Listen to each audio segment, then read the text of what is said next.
Hamilton.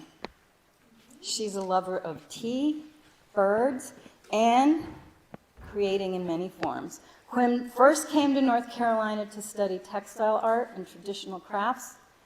The mountains quickly felt like home. Following the hurricane, Quin road-tripped across the country to volunteer for disaster relief and hasn't left yet. Her poem, Detritus, was accepted into a publication that's going to, all the proceeds are going to go to the River Arts District Relief and the Marshall Arts Relief. So, thank you very much.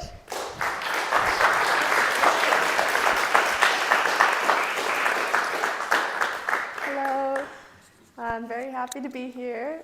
This first poem that I'm going to read was also written on the full moon. Today's the full moon, so go howl at it after the show. This poem is called Sick Day. I wonder if the bird I heard outside this morning was a woodpecker. It seems the only sounds that I can make today are whispers. It's the first day in a while where I haven't left the house. I guess I finally finished my migration and settled south for winter. I'm on my third cup of tea and reheating another bowl of minestrone from the pot we made while laughing at the shapes the farmer's market carrots grew in. Though I know it's probably just because the dirt was a bit too rocky. Soph says this one looks like a bird, and you ask me if I've started to like being human.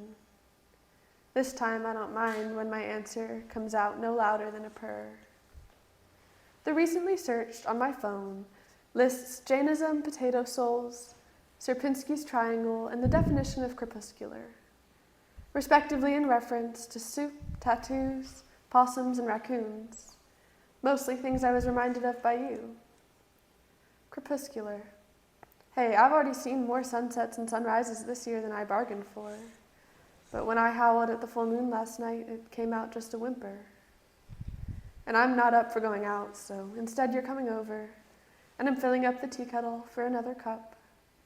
You offer me an orange and a story and some vapor rub. And I know that you're right, and nothing that I feel is for forever.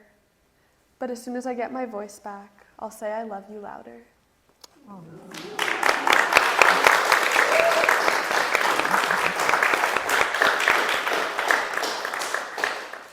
Thank you. This next poem is one that I wrote about my experience volunteering for disaster relief. It's called Detritus. If you become a mountain climber, said the bunny, I will be a crocus in a hidden garden. When the river became a mountain climber, I became a silverfish, chewing up paper and drywall and floorboards and nails and screws and rotted insulation. I was not made for this much unmaking, so I'm saving things I'm told aren't worth saving, pasting wallpaper in the pages of my scrapbook after scooping up shovels of Lego-filled mud and taking sledful after sledful of toys to the dump like some sort of anti-Santa.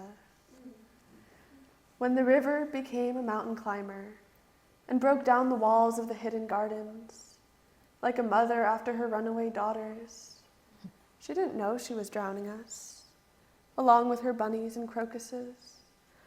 So the azaleas all winced their flower eyes shut and didn't open them again until the skies were a different color, breaking pink out of their dusty sheath. I watched mold fight mosaic for claim to the shades of blues and greens. I watched autumn leaves turn the hue of corroding rust. And I didn't want to take a side, but I found myself turning fungi, metabolizing past lives, building new homes from whatever Legos survived. With a needle and thread, I've learned how to mend, but clay taught me to let broken things go. Now mold weaves and eats its own decorative darns as though healing were a matter of both. Now my bones ache from the tearing apart. I think it's a strange masculine nymphian art. But when do we get to create again? Let me do the gentle fixing. Enough with the cat's claw and sawzall. I want to make you tea and wash your muddied quilts and blankets. If the river learned to mountain climb, I can become earth sign. And the hand sign for bear looks a lot like the one for love. At least I'm still writing poetry. Now I hear it in the hammer beat. That's how I know the seasons change. I fell asleep to creak apologies. I woke up to the sound of gentle rain. The fireflies are gone, but the woolly bears are softer than I'd thought. And they promise that my first winter will be a kinder one.